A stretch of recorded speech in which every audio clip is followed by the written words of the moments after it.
gente vai ter uma exposição, né? Eu vou expor uma parte, o Jorge a outra, e depois a gente vai ter uma roda de conversa onde vocês vão poder fazer perguntas, né? Que aí o Lamaré vai participar, acho que o Gilson também, a gente vai poder aqui enriquecer bastante esse momento, né, de fechamento.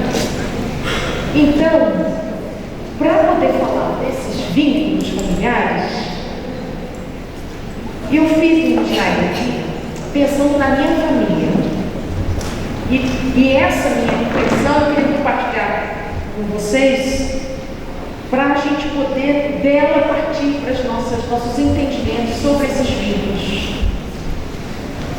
Então, eu tenho 61 anos. Então, pensando na vida dos meus bisavós, a finalidade da vida deles era necessário que fosse assim, era a sobrevivência. Porque eles tinham vivido o quê? Guerra mundial ou escravatura. Uma parte da minha família vem de outro lugar do Brasil, fora do Brasil, e uma parte vem do Brasil. Então, os meus bisavós têm essa origem. Então, a finalidade é a sobrevivência. Depois deles, vem os meus avós. E os meus avós passaram por imigração. Então, pode ser imigração vindo de fora do nosso país, como pode ser do Nordeste para o Sudeste, né? Que é o êxodo rural.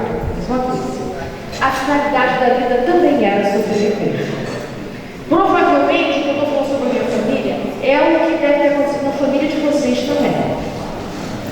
A não ser que vocês sejam muito mais novinhos, vocês vão estar em outra classificação, mas se estiverem em idade próxima à minha, provavelmente é o que aconteceu com vocês também. Não sei onde é que eu fico, acho que é aqui, né? Para frente, para trás, como é que eu faço aqui, gente? Clica para mim. Eu não sei se a pilha está fraca. Foi? Agora, eu não sei se é ele ou eu. Sou eu ou você? Pode ver? Deixa eu ver se sou eu. Foi. Então, para os meus pais não era mais a sobrevivência. Porque a sobrevivência já estava garantida para eles. Já estavam estabilizados no Brasil, mais especificamente no estado do Rio de Janeiro. Então, não é mais sobreviver à finalidade. Sabe o que virou a finalidade dos meus pais? É a estabilidade e a segurança. Então, para os meus pais, o trabalho era tudo. Então, as mulheres da geração da minha mãe, por exemplo, casar com militar era maravilhoso, né? Aliás, casar era a oportunidade da segurança. Então, para o meu pai, o trabalho que tinha concurso público era tudo. Então, tudo que representasse estabilidade e segurança, casa própria, um trabalho fixo, o mesmo trabalho na carteira. No primeiro dia ele começou a trabalhar dos 18 até a aposentadoria. Isso era sinal de bom trabalhador que tivesse um emprego único no começo e no final da sua vida. Casamentos duradouros, uma convivência difícil, mas o fato de ser duradouro era qualificativo de bom. Então, tudo que fosse segurança, casa própria, móveis que durassem muito, eletrodomésticos que durassem, tudo que tivesse a ver com durabilidade, trazia segurança e estabilidade. Por que eles precisavam tanto de estabilidade e segurança? Porque eles eram filhos de pessoas que estavam tentando sobreviver. Então, o que eu estou querendo dizer com isso? O que uma geração antes busca é diferente do que uma geração seguinte vai buscar. Porque já tem isso conquistado. Então é como se fosse assim, eles fazem o chão e a gente constrói sobre esse chão. Então, já que a sobrevivência está garantida, a gente pode então buscar estabilidade e segurança. Então, um medo muito grande de rompimentos, separações, mudanças. Mudança não é uma coisa bem vista na geração dos meus pais. Mudar de trabalho, mudar de lugar, mudar de emprego, mudar de relacionamento, mudar de profissão. Isso é uma coisa, se você é advogado, você é advogado a vida inteira. Se você fosse médico, é médico a vida inteira. Então, estou entendendo o que é o valor de uma geração anterior à nossa? É isso. E aí chegamos nós, minha geração. Nossa, vou ter até bebezinho. Peraí, calma. Vou rápido aqui, peraí. Para nós, não é mais estabilidade e segurança. O que a minha geração buscou e busca é uma outra coisa, é reconhecimento e um lugar. Então tem a ver com valor. Então já não é mais o que dura a vida toda. Já é aonde eu me sinto com mais valor. Então já não é mais o trabalho a fonte de bem-estar. Tem a ver com títulos, se fez faculdade, se tem currículo, o que estudou, se sabe várias línguas, se fez universidade A, B, C, se estudou no exterior, se isso, se aquilo. Então, uma ênfase muito grande no seu estudo, no seu currículo. Então, a nossa geração já aceitou melhor as mudanças, não ficar no mesmo trabalho até o fim. A minha geração busca mudança de carreira em torno dos 50 anos. Agora, já se busca mudança de carreira antes, mas foi um grande salto que aconteceu para a minha geração, que é buscar, para além da estabilidade e segurança, algo mais. A segurança ficou pouco. A segurança não saciou a nossa sede, a nossa fome de sentido. Então, essa busca pelo reconhecimento, pelo valor, ter valor, as mulheres terem valor no mercado de trabalho, as mulheres terem valor porque trabalham e podem colocar seus filhos com outros cuidadores para elas poderem ganhar tanto dinheiro ou tanto lugar quanto seus maridos, dirigir, ser dona de negócios. Isso é a força e o movimento diferente que as mulheres da minha geração conquistou. Eu estou falando isso no Brasil, tá bom? Eu não sei o resto do mundo, mas eu estou falando da realidade bem específica. E os nossos filhos, uma vez que a gente já conquistou reconhecimento e status, o que eles vão buscar é outra coisa. O que eles buscam é autonomia financeira e se tornam empreendedores. Então, embora a gente fique querendo que eles tenham emprego seguro, estabilidade, isso não é um valor para eles, isso já passou. Então veja, se a gente compreender esse processo de mudança, eu não estou aqui qualificando se é bom, mal, ruim, nada disso, eu só estou constatando como é. Então, esses valores que os nossos filhos conquistam e buscam, que são diferentes dos nossos, é tão desafiante para nós como foi desafiante para os nossos pais, quando a gente abriu mão da segurança e foi em busca de algo que trouxesse valor para nós. Então, eu fico pensando para os nossos netos, o que será? Se para os nossos filhos, empreendedorismo, ganhar dinheiro, prosperidade financeira e autonomia é o valor que eles buscam, o que será para os nossos netos? Então, o que eu quis aqui para poder mostrar para vocês isso, é compreender que isso nada mais é do que a lei do progresso funcionando. Só que a lei do progresso não diz que é progresso. Nós vamos buscando e criando esses progressos, mas a lei do progresso impulsiona a mudança. E o que isso tem a ver com os vínculos familiares? Tudo. Porque são esses valores que vão reger as famílias e as inúmeras transformações familiares que a gente tem. Então, as nossas famílias, que somos nós reencarnantes em vários grupos, com várias configurações diferentes, atende à lei do progresso. Nós estamos aqui para progredir, para modificar, para crescer, para transcender. Mas a gente precisa compreender que são esses valores que regem a nossa convivência e que não dá para a gente estar numa geração seguinte buscando ainda valores anteriores. Então, como é que isso aqui vai funcionar? O que é a finalidade numa encarnação, numa geração anterior, pode ser uma encarnação também, se torna meio na geração seguinte. Ficou claro? Então, sobrevivência era a finalidade lá dos meus avós. Da geração dos meus pais, sobrevivência vira meio. A finalidade se torna estabilidade e segurança. Para a minha geração, que busca reconhecimento e status, estabilidade e segurança se torna meio. Então, para os nossos filhos, reconhecimento, status se torna meio, mas a finalidade é outra. Estão compreendendo esse processo? O que era a finalidade vira meio, e assim a gente vai progredindo. Se a gente tornar meio finalidade, é complica. Vamos pensar. Se na minha geração a finalidade ainda for segurança, se na geração dos meus filhos a finalidade for segurança, o progresso fica mais errado. Então a gente precisa compreender que, para mim, foram determinados valores, mas para eles são outros. Então eu preciso compreender o que para mim foi finalidade, para ele é meio. Se você entender isso, acabou a palestra, está ótimo. Porque a gente confunde meios com fins. Uma coisa é eu entender que eu preciso de segurança, outra coisa é eu tornar a segurança a finalidade da minha vida. Para a geração anterior à minha, faz todo sentido que seja assim.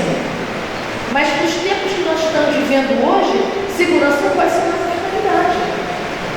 Então a gente não consegue ser feliz quando segurança fica a finalidade da vida. Por que não? Porque tudo que eu vou fazer não é mais porque aquilo parece comigo, isso cumpre os meus propósitos encarnacionistas. É porque eu tenho medo da insegurança. Então eu já não consigo mais tomar o meu poder. Então eu trouxe isso aqui para a gente poder compreender o que a gente vai tendo conflitos geracionais. Porque existe uma diferença de valor muito grande entre aquilo que foi buscado antes, o que eu busco e os meus filhos buscarão. Então, quando eu vou entendendo essa diferença, eu posso ser, para a geração seguinte, apoio, sustento, conselho, amparo, não é? Que é diferente de eu querer que ele tenha o que eu não tive. Então, se eu não tive segurança, ele tem que ter segurança. Então, se eu não tive status, ele tem que ter o status. Não. O chamado da geração dele, o chamado do nosso mundo hoje, é outro. Então, quando a gente vai entendendo esse processo evolutivo, eu não estou querendo dizer que a gente não possa buscar sobrevivência, que a gente não possa buscar estabilidade, não é isso. É você entender o que é meio e o que é fim. Então, quando a gente vai entendendo essas diferenças, isso vai nos ajudando a fazer escolhas. Então agora vai ter um novo cargo no meu trabalho. Eu devo aceitar ou não esse novo cargo? Se a sua finalidade estiver fora dos valores da sua era, vai ficar complicado você escolher isso. Em breve você vai sentir insatisfação. Mas eu vou ganhar muito dinheiro nesse lugar. Dinheiro é um valor? Será que o dinheiro não está numa coisa um pouco mais anterior? Quando eu precisava de recursos para conseguir ficar vivo? Dinheiro agora precisa ser uma outra coisa. Então, qual é o conflito que a geração dos nossos filhos tem? Como eles buscam autonomia, tem uma confusão de entender felicidade com prosperidade material. A prosperidade material é boa, mas ela não pode ser finalidade da minha vida, porque ela não oferece alimento espiritual para a gente. Então, em breve, isso dá exaustão, isso traz tédio. Então, a gente não consegue ser feliz, embora a gente tenha prosperidade material. Posso viajar para qualquer lugar do mundo, posso comprar o que eu quiser, mas isso não traz felicidade para mim. Então, o que a lei do progresso aponta são para as mudanças. E a gente tem que pensar, bom, se a geração dos meus filhos é empreendedorismo, autonomia e coisas assim, o que será que a geração dos meus netos, dos meus bisnetos vão buscar? Não serão mais esses valores que a gente acha tão incríveis, são outros que as próximas gerações terão como desafio concluir. Então, eu trouxe isso, só já pode retirar o slide. Eu trouxe isso, agora Jorge, você tem que falar aqui. Trouxe esse slide aí para a gente passar.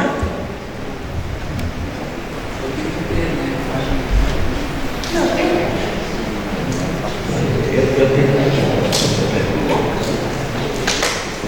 o que é que vai ser a expectativa para você? Estima que aqui na pirâmide de Maslow tinha sobrevivência, depois veio segurança. Tá. Olha só, bonito, né? Aquilo ali. Legal, sim.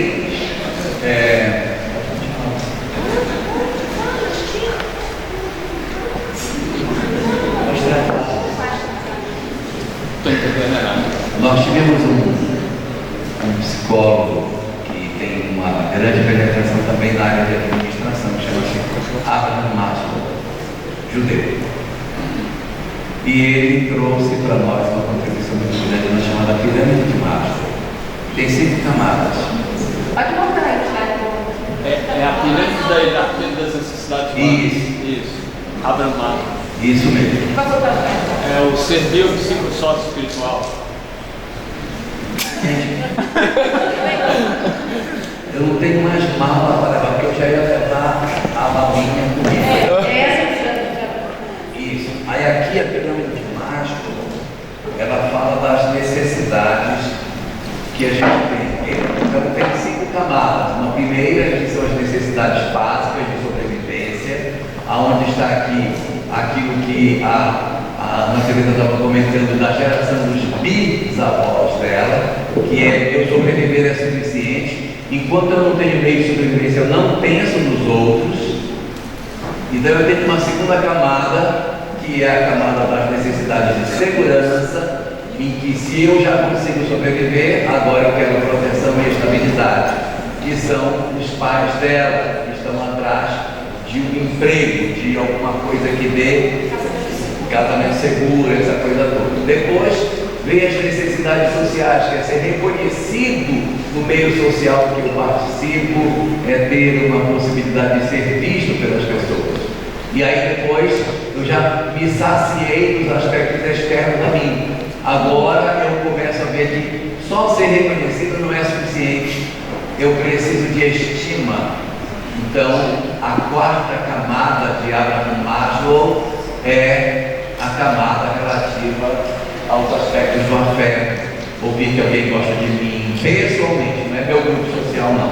Alguém diz assim: eu amo você, você é importante na minha vida, você. Não é à toa que a gente gosta de likes. É? A gente não gosta tanto de likes no Instagram. Então, que é likes. E lá no topo, que é dos seus bisnetos, vai ser a autorrealização, que é a busca interior, porque depois de percorrer tudo isso, se a criatura não se auto-reconhecer, ela não se satisfaz, ela não encontra a plenitude. Segundo Maslow, nós percorremos esses estágios para alcançarmos o topo da pirâmide, que é o propósito, a transcendência, o autoencontro, a iluminação. Esse negócio eu venho psicólogo gosta de falar. Então, é isso aqui. Não, eu não sei se vocês sabem, eu sou engenheiro.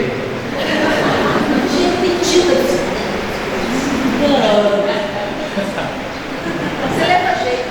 Eu levo jeito. Isso é preocupante. Então, a autorrealização seria o topo. É porque quando a gente estuda administração, a gente estuda isso aqui como administração. Então, essas são as nossas camadas, né? O que não quer dizer que obrigatoriamente em cada geração eu teria um desafio assim. Pode ser que eu chegue numa geração que vai ser mais capaz e não avançar por algum motivo qualquer, mas a dinâmica é que a gente avança nessa direção. O que isso tem a ver com as nossas pendências familiares aí? Parece história do Moisés. Parece a história do Moisés do Mar Vermelho da João.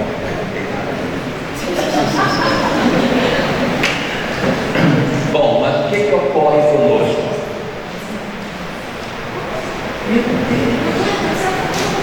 Tá bom. Qual é o grande desafio nosso? É nós transcendermos um entendimento mais profundo no sentido de família. Nós temos que ir além da questão da animalidade que nos move, porque nós muitas vezes temos uma sensação de que existimos simplesmente para cumprir um aspecto da nossa natureza animal. Então eu vou criar a minha prole, filhos crescidos, se vão embora, eu toco a minha vida, não crio vínculos, não faço laços, não procuro me aproximar de ninguém, Lícia. E se eu movo a minha vida nessa direção, eu estou, na verdade, esquecendo do ideal superior daquilo que família é. Por quê? Porque na leitura da doutrina espírita, a família não é somente a célula da sociedade que nós vemos. A família é a célula da sociedade que nós não vemos, que é a nossa família espiritual. Porque se eu for fazer uma leitura de família unicamente olhando pelos laços materiais, nós vamos ter uma conceituação, um entendimento sobre o que seja a vida de uma maneira muito distinta, em que eu vou dizer assim, olha, meu papel é dar orientação, quero, não, acabou. Eu não me sinto compromissado. Mas quando eu levanto o véu do entendimento da vida transcendente e eu enxergo que meus filhos são, na verdade, espíritos com os quais já tive outras oportunidades de convivência, as minhas relações de convivência, o meu processo de aquecimento das nossas relações, de buscas recíprocas e de não desistência, ganham uma força descomunal, porque eu não olho somente os aspectos biológicos, os aspectos do meu momento de hoje, o processo da biologia que está se exercendo, mas eu olho que eles são espíritos que me foram entregues e me cabe de alguma forma atuar de maneira que eu consiga melhorar a condição espiritual que eles se encontram. E que, não que eu vá ter como propósito mudá-los, mas eu tenho como propósito não desistir do objetivo de educá-los. Esse deve ser o meu grande papel. Então, nesse lugar, eu preciso olhar para esse meu filho, que é um espírito, que tem agora uma geração diferente da minha, com necessidades diferentes das minhas, com valores diferentes dos meus, e por isso que é tão desafiante educar. Porque eu vou precisar olhar para ele e descobrir o que ele precisa para poder apoiar. Mas acontece que eu, o meu óculos, a maneira como eu vejo, a minha perspectiva, ele está totalmente apoiado nas minhas experiências. E eu tive quando filho, avô, neto, enfim, tudo que eu vivi aqui atrás, para poder orientar. Por isso que é tão difícil para nós. Por exemplo, eu tenho uma amiga que a filha dela vendeu tudo que tinha, era uma comprar um automóvel. Comprar um automóvel, então viajando pelo mundo, tirando foto, não sei o quê, bota no Instagram, e aí ganha patrocinador. Pensa, uma pessoa que teve uma história toda de estabilidade, de segurança, e entendeu uma escolha dessa é super difícil, muito difícil. Né? Primeiro começa a achar a filha doida, né? Você não tudo, o emprego que você tinha, toda a estabilidade que você tinha, em nome de algo que é tão inseguro. Então eu poder olhar para os meus filhos e entender que eles vão fazer escolhas diferentes, porque eles estão em outras perspectivas, é para nós um grande desafio, mas é um desafio para o mundo. E como é que a gente vai estabilizar esses vínculos a partir dessa diferença? É o trabalho que a gente vai precisar fazer. Em primeiro lugar, não desistir em momento nenhum, mas poder, junto com os meus filhos, poder compreender que não dá para ele cumprir o meu projeto existencial. Então eu preciso deixar com ele o projeto existencial que é dele e poder ver como é que eu posso colaborar.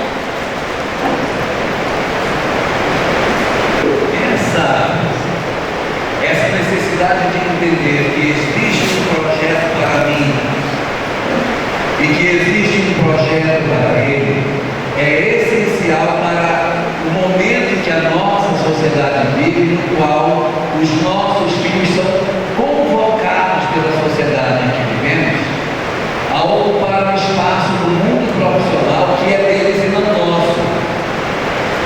Então eu quero realizar no meu filho o meu projeto. Então eu digo, você vai fazer medicina porque eu não fiz. Você vai casar do jeito que eu não casei. E nós queremos transferir para os outros as nossas frustrações, as nossas dificuldades, deixando de entender que o outro é o outro. No livro, na Era do Espírito, uma obra escrita por Herculano Pires, que ali se assina como irmão Saulo e Emmanuel, nós temos nessa obra um capítulo sobre a educação dos filhos, aonde é dito o seguinte, nós vamos abre aspas, nem todos os filhos nasceram para terem superior. E nós precisamos aprender, de certa maneira, a compreender certos mecanismos que a lei de causa e efeito. De repente, os nossos filhos podem até ter uma programação inicial para um curso superior, mas no meio dessa jornada ele se atrapalha. Ele engravida colega de faculdade e ele não consegue terminar a faculdade. E ao invés de ser aquilo que eu imaginei que ele seria, ele vai ser um comerciante. Ele vai abrir lá uma loja de sapato, vai ter sapato lá em Nova Serrana, vai comprar tênis para vender. Né? Então essa situação ela é uma situação muito própria.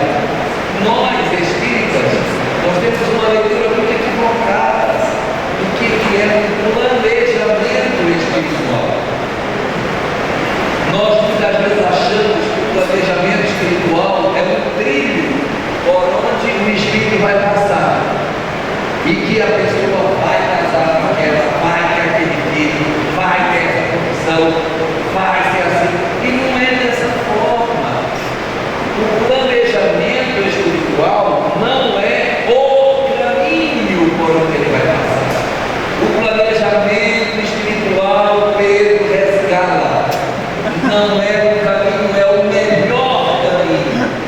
O que é o melhor caminho?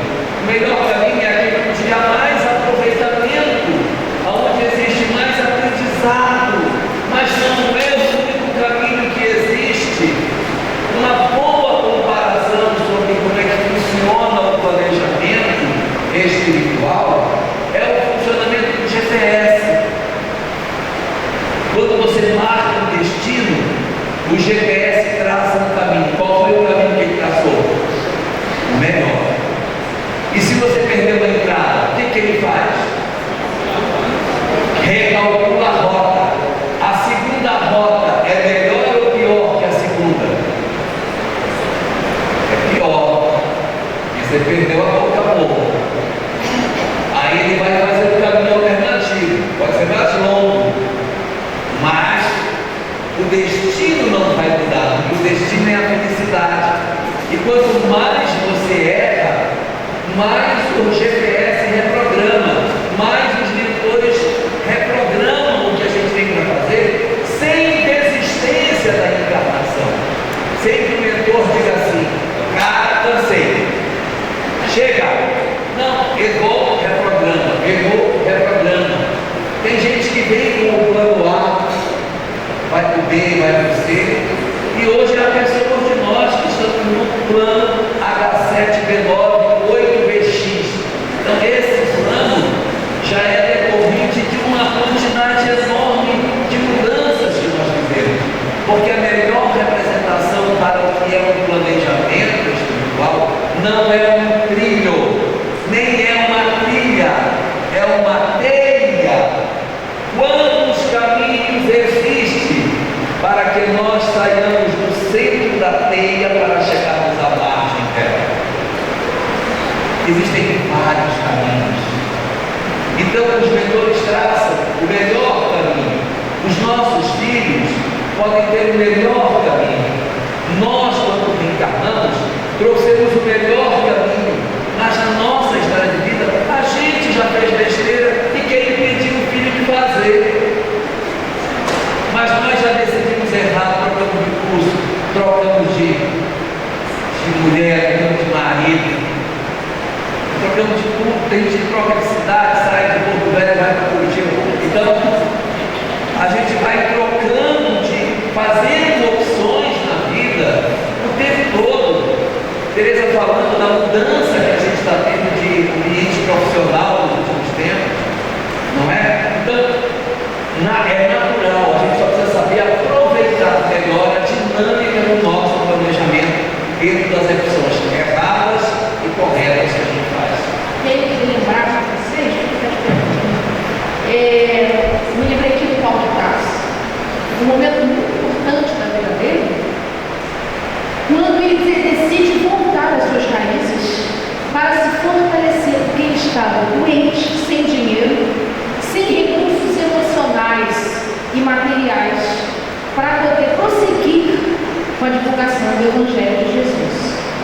Ele ainda não tinha começado a sua peregrinação. Ele decide ir à casa do pai dele e acontece um processo muito bonito com ele, dolorido, mas muito bonito.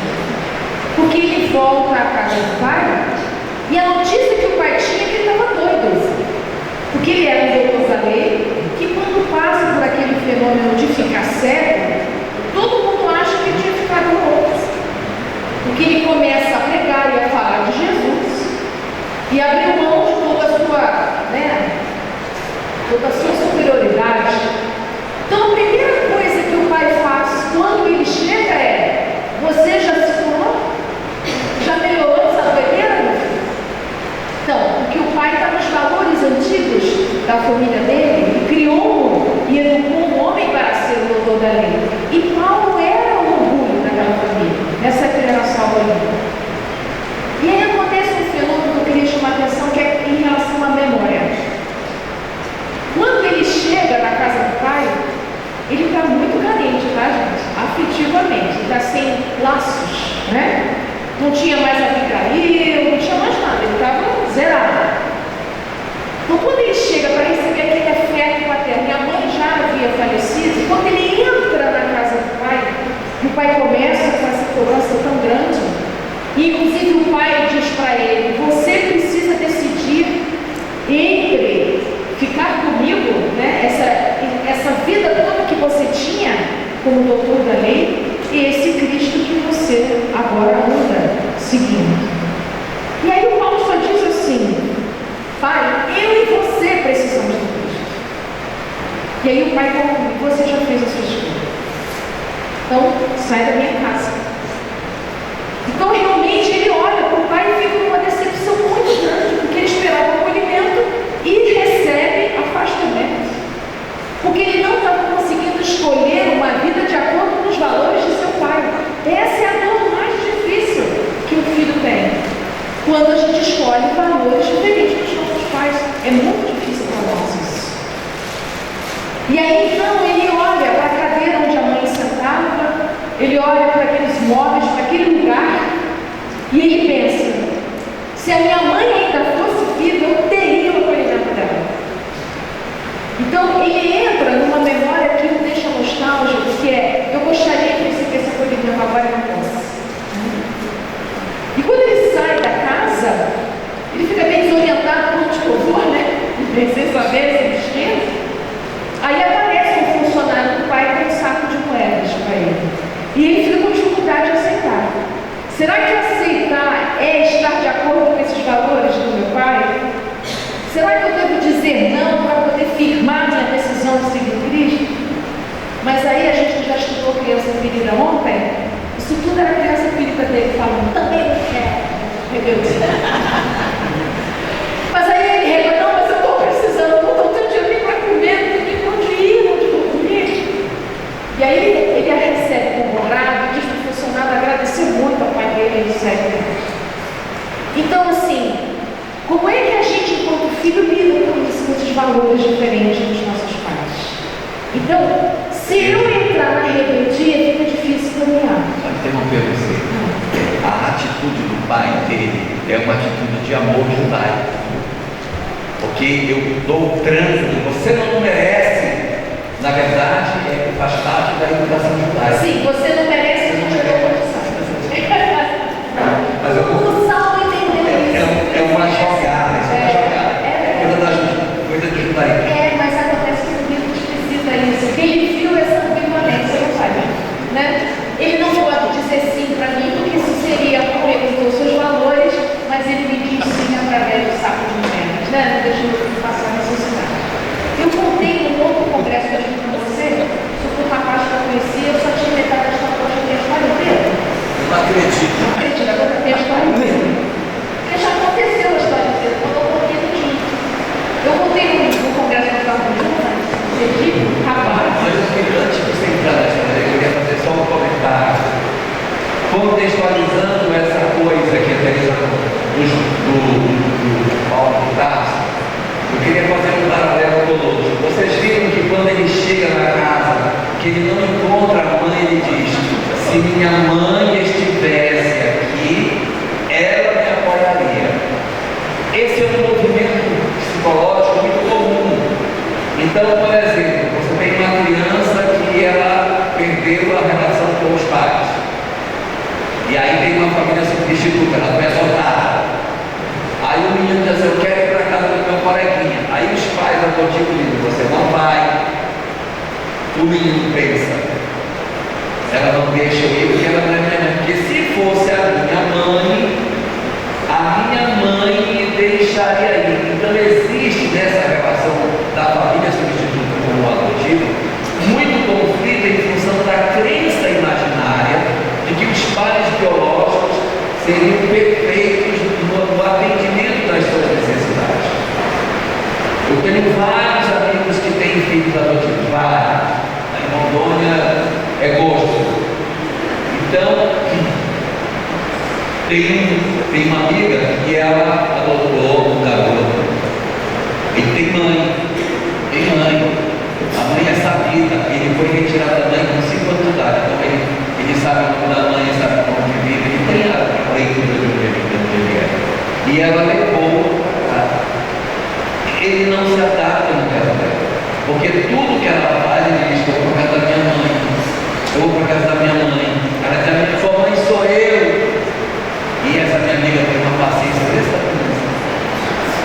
Aí depois que ela diz, a tua mãe sou eu, segue-se um maravilhoso palavrão que ela diz, né?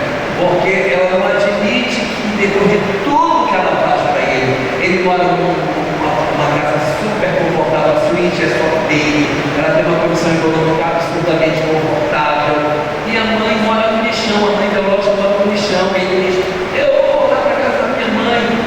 Aí tem vezes que a mãe adotiva se aborrece os pais, vai para casa dela, ele diz, pois eu vou, então vai. Aí está adolescente, cata as coisas dele, coloca e vai, e ela diz, ele não vai ficar lá, ele vai voltar, ele não volta. Não come, passa fome, passa todo tipo de dificuldade. Aí ela pega o carro e vai lá, no meio do lixo, para buscar ele de volta. Volta, aí depois volta, aí vem, aí vai. É um sofrimento porque ele tem uma expectativa de que a mãe biológica preencha o que ele quer, mas ela não preenche, até porque ela não cuida, ela diz, não, quer para rodar, quer que ela fica, também não tem comida, mas também não tem problema, então ele fica pela rua, aí ela encontra com ele todo sujo, faminto, magro, leva para casa, ajeita, aí ele diz, agora eu vou mais, porque agora eu aprendi que a minha casa é aqui. Passa um mês, começa tudo de novo, e esse não é um fenômeno só dele. Eu conheci vários meninos adotivos que sempre essa imagem do idealizado na figura do pai e da mãe acontece. E eu estou dizendo isso para aqueles de nós que sejamos pais de filhos adotivos, que a gente entenda que existe um copo que nunca enche. A taça do sentimento dos filhos adotivos muito frequentemente é furada. Você põe ela de cima, ela desce embaixo, ele nunca acha que ele tem. Então você precisa entender que esse é o mecanismo de funcionamento que as nossas famílias têm. Às vezes não precisa nem ser adotivos, às vezes porque o pai foi embora, a mãe foi embora, e ele diz, se meu pai estivesse aqui, isso não estaria acontecendo. Então esta fantasia, ela existe fora das nossas famílias reais, mas na família real isso não é verdadeiro, porque todos nós somos imperfeitos, e os nossos pais, os nossos sonhos idealizados não se concretizam porque os nossos pais são vítimas dos nossos avós, que eram muito menos preparados do que eles para serem pais. Então tudo isso acaba gerando esse processo enorme que a gente tem de disfuncionalidade para algumas famílias em função dos dramas que a gente vive dentro de cada um de nós. É só. Como é que está o nosso tempo? 9 minutos. Eu vou contar para terminar. Essa história que eu trouxe no Salmo, que é a história de todos nós, ele fica imaginando como seria se a mãe tivesse, ele fica imaginando como seria se ele tivesse casado com a vida dele. Ele acha teria o afeto dela, teria a companhia dela. E aí ele vai para um lugar e ele fecha os olhos e descansa. Quando ele fecha os olhos e descansa, quem tem que conversar com ele? Abigail veio e veio dizer para ele que tudo aquilo que ele estava dizendo que faz falta não era falta, era a condição de poder continuar. Então, leia o livro para saber o diálogo que é mesmo, né? A gente olha muito para o que falta e não compreende que o que falta é justamente o que faz a gente dar. Então, Tereza, você está dizendo que se eu tiver todos os confortos, eu tenho menos motivação para não é, com certeza. Porque a gente fica, se eu tivesse a minha mãe, se eu tivesse o meu pai, se eu tivesse o dinheiro, se eu tivesse isso, se eu tivesse. Isso são movimentos que a gente faz, porque está difícil para a gente olhar para o que a gente tem para funcionar. Então, eu vou com o meu coração, com a minha imaginação, para aquilo que deveria ser e que nunca vai ser. E não consigo usar essa força, essa energia para lidar com o que é. Então, o grande trabalho no mundo de novas criações, se eu falasse afetivamente, emocionalmente, o que a gente precisa fazer é concordar com a realidade que a gente tem. A gente faz toda essa confusão, a gente faz esse monte de mecanismo de defesa que é quase insuportável para nós lidar com a reencarnação com essas condições que a reencarnação nos foi dada nessa oportunidade. Então, a gente poder olhar para o que a gente tem e ainda agradecer, que é isso que a Jonathan Nunes fala para a gente, é difícil. É muito difícil para a gente. Mas se você concordar que assim é, você não precisa gostar. Agradecer não quer dizer gostar. Você não precisa gostar. Mas você precisa principalmente reconhecer que a realidade é essa, não é a da sua imaginação. A sua vida é essa que está posta para você. Se você conseguir olhar para isso que está posta, sem ficar mais, porém, tanto, você vai corrigir a visão. Eu queria falar duas coisas. Se aquela foi só uma dentro do coração. Não, são duas coisinhas. A primeira que eu queria falar é que isso se assemelha muito com o ideal do bem sofrer. Porque o bem sofrer é exatamente você conseguir, analisando a vida, dizer: isto aqui me impulsiona nessa direção. O que é que eu aprendo com o que está acontecendo? Então, esse movimento de aprendizagem que a doutrina espírita nos acena como sendo o bem sofrer é o grande instrumento que vai permitir com que a gente avance. Então, diante do sofrimento, eu parar e dizer: o que eu estou aprendendo com isso? O que isso está querendo me ensinar? O que eu cresço para essa oportunidade? Ao invés de a gente se revelar diante das circunstâncias que a gente passou. Porque enquanto a gente está na queixa, na reclamação, a gente fecha caminhos, a gente fica com pouca energia e a gente não age, não tem força para agir. Porque eu estou num lugar de muito enfraquecimento, né? Quando eu estou reclamando, me queixando. Então, a gente precisa poder ir desistindo desses lugares. Se pudesse, se fosse, poder, mas é o que queremos agora. A segunda coisa que eu queria falar é o seguinte: talvez eu desagrade quem eu vou dizer, mas eu vou falar. Ninguém nos magoa.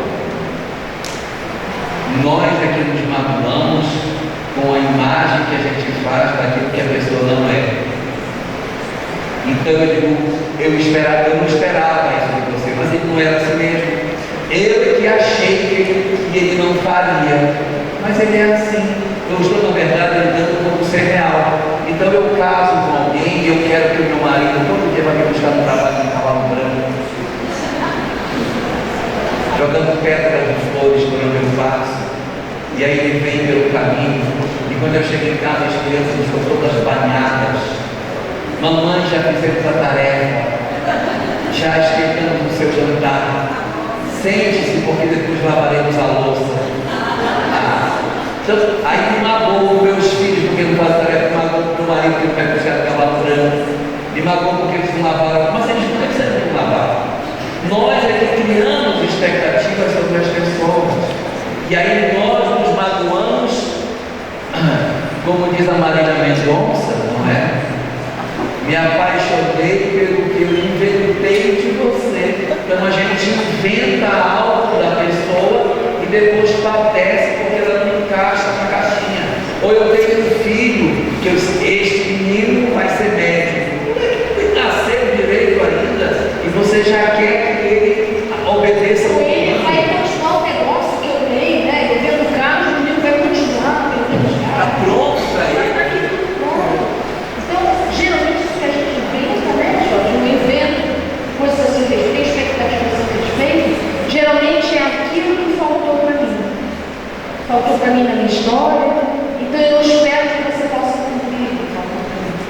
Então eu não consigo ainda te enxergar como você é. Eu levo um tempo para enxergar o outro como o outro realmente é.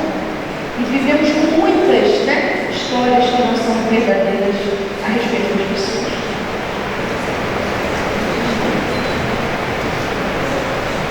Tem 3 minutos, começa a contar. 1, 2. Temos 2 minutos para encerrar. E assim, o que eu queria aproveitar já nas minhas considerações finais é que a gente aprenda a lidar com a realidade que a gente tem.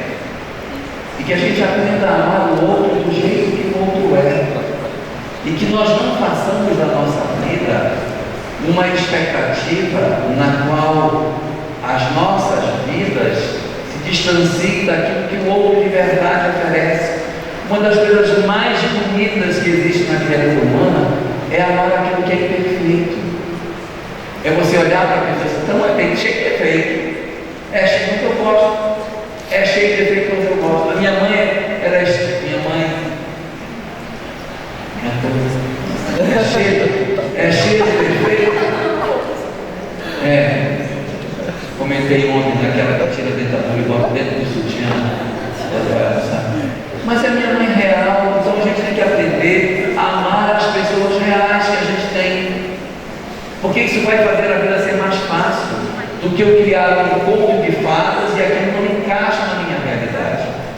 Então aprendamos a aceitar as pessoas do jeito que elas são, promovendo um dos papéis mais bonitos na existência, que é a ressignificação. A ressignificação eu só alcanço com o conhecimento espiritual. É quando eu olho para alguém, queridos, e não vejo a pessoa como o indivíduo encarnado que ele é. Em vez de dizer assim, esse meu marido é uma cruz que eu carrego, uma desgraça, um peso, não sei o que não mostra uma praga dessa. Em vez de eu ter esse tipo de pensamento, você não vai dizer isso para ele, mas você vai olhar e vai pensar assim. E a grande oportunidade que eu tenho de superar a mim mesmo. Porque se eu conseguir entender você no limite da minha capacidade, de repente eu dou conta, mas se eu empreender no limite da minha capacidade, eu sairei muito melhor que eu sou. Lidar com um filho problemático, uma vida difícil, pais complicados, se eu aprender a conviver e desenvolver determinados valores que eu ainda não tenho, eu sairei da existência muito melhor. Aí vai fazer sentido todo esse investimento que está sendo feito em nós. Isso aqui não é de graça, não. Isso é para que você possa se defrontar com os desafios que a vida tem. Então, não desistamos de nós próprios, que é quando nós desistimos de aceitar o outro do jeito que o outro é. Aprendamos a conviver. O outro é difícil, ele é difícil, ele é difícil mesmo, ele é chato mesmo, é chato. Pois é, mas é isso aí. A gente tentar entender o outro e acompanhá-lo onde a gente consegue ir, sem criar falsas expectativas, porque o que nos faz sofrer é imaginar que o outro seja aquilo que de fato não é. Então, meus últimos 5 anos, eu falo coisas, 2 minutos bem simples. Tudo aquilo que você sente muita falta, que você acha que deveria ser alguém que deveria prover, quando a gente vai amadurecendo, a gente vai entendendo que esse alguém está aqui dentro já. Principalmente nosso pai e nossa mãe. Mesmo que você não tenha conhecido, ou conhecido, mas faltou ela ser carinhosa, faltou ele prover, faltou isso, né? O que constitui o seu amadurecimento é quando aquilo que você achava que deveria vir de alguém para você, chega para você através de você mesmo. Quando eu tinha 19 anos, meu pai desencarnou. E eu sentia muita falta dele durante a entrada da minha vida adulta. Quando comecei a trabalhar, ele desencarnou. Entrei na faculdade, foi muito difícil para mim aquela falta da estrutura que ele dava, tudo aquilo que ele era para nós. Um homem muito inteligente, de uma cultura incrível, de uma estabilidade muito grande. E eu sentia muita falta dele. Então, todo terreno que eu passei, eu pensava, se meu pai tivesse aqui, eu não estava passando por isso. Se alguém me agredia, ele era advogado, que tornava mais certa a minha afirmativa, que eu queria me defender. Então, todas as coisas difíceis que eu passava, isso me vendo, se meu pai tivesse aqui, eu não estava passando por isso. Se meu pai tivesse aqui, eu não estava passando por isso. Eu pensava isso. Depois de um tempo, eu reparei que eu não falava mais isso. meu pai tivesse aqui, se meu pai tivesse aqui, eu não falei mais. Eu me dei conta disso, mas que engraçado, eu não estou falando mais isso. O que aconteceu? O que aconteceu é que eu aprendi a me proteger. Então, o que eu tive do meu pai, tendo sido pouco, que eu achei que foi pouco, foi o suficiente. Porque aquilo entrou no meu coração de um jeito que eu tinha ele como referência do que seria se ele tivesse vivo, do que seria me proteger. Então, todas essas faltas que a gente tanto fala, na verdade, essas faltas são as nossas tarefas. Então, não é algo a se lamentar, talvez algo a se conquistar. Então, você traz isso que você acha que falta e você vai angariando recursos internos na direção disso que te faz falta. Não quer dizer que um dia você vai ser completo, porque não faz parte da nossa natureza, no nível evolutivo que a gente está, essa completude, mas a gente pode ter outra coisa chamada plenitude. A plenitude pode acontecer na incompletude. Então, é quando você se sente pleno numa experiência, mesmo que não esteja tudo perfeito, mesmo que não esteja tudo acontecendo, mas você está tão inteiro naquilo. Então, quando a gente vai conquistando isso, a gente vai percebendo, não precisa mais do meu pai ou da minha mãe. Eu já tenho um pai aqui dentro, eu já tenho uma mãe aqui dentro, ou seja, eu já tenho acolhimento, eu já tenho proteção, eu já tenho estrutura, que são os lastros fundamentais paternos e maternos que precisam conquistar. Esses espíritos que nos oportunizaram o nascimento são precários também, são perfeitos, mas eles estão numa tarefa incrível, que é nos dar a chance de chegar. O que a gente vai fazer da nossa vida aqui, ainda é tarefa nossa.